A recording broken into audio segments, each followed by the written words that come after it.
that to me is a little bit confusing. So you're going in front of a mediator, you don't get any legal advice.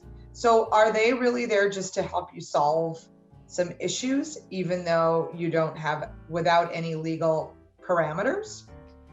They can talk about the law and what the law says. They can talk about the spousal support advisory guidelines. They can talk about the child support guidelines. They just can't have undivided loyalty to one party or say, this is what I think is in your best interest. They can just say, this is what the child support guidelines say. Like, you say your income is this, you say your income is that, this is what the guidelines say. Okay. So that's why it's really meant for people that are like maybe an employee, like get a T4, their income tax return is really straightforward. Their income is what their tax return says. Whereas a business owner, there's a bunch of nuances, like, are they a sole shareholder? Is there retained earnings in the company? How much do they pay themselves every year? It's more complicated than their tax return. It's also more sophisticated for the clients, and they wouldn't necessarily understand the ramifications of building something around that.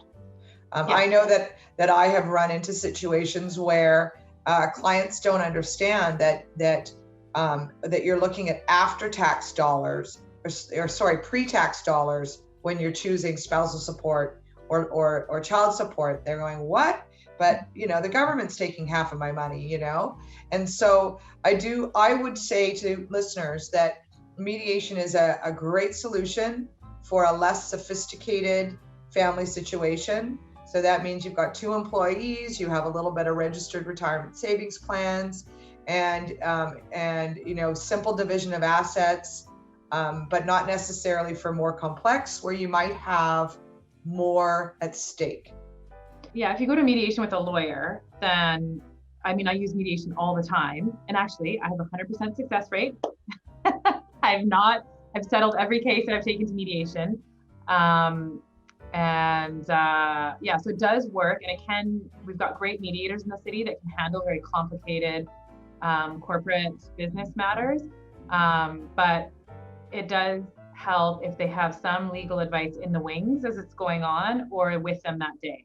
Okay. So if you're just going to go to a mediator with no lawyer involvement at all, I would agree that it needs to be a lot more straightforward. If you have a complicated structure, and there probably needs to be some education around the family law implications, because even the most sophisticated business owner isn't necessarily going to understand family law, because why would they?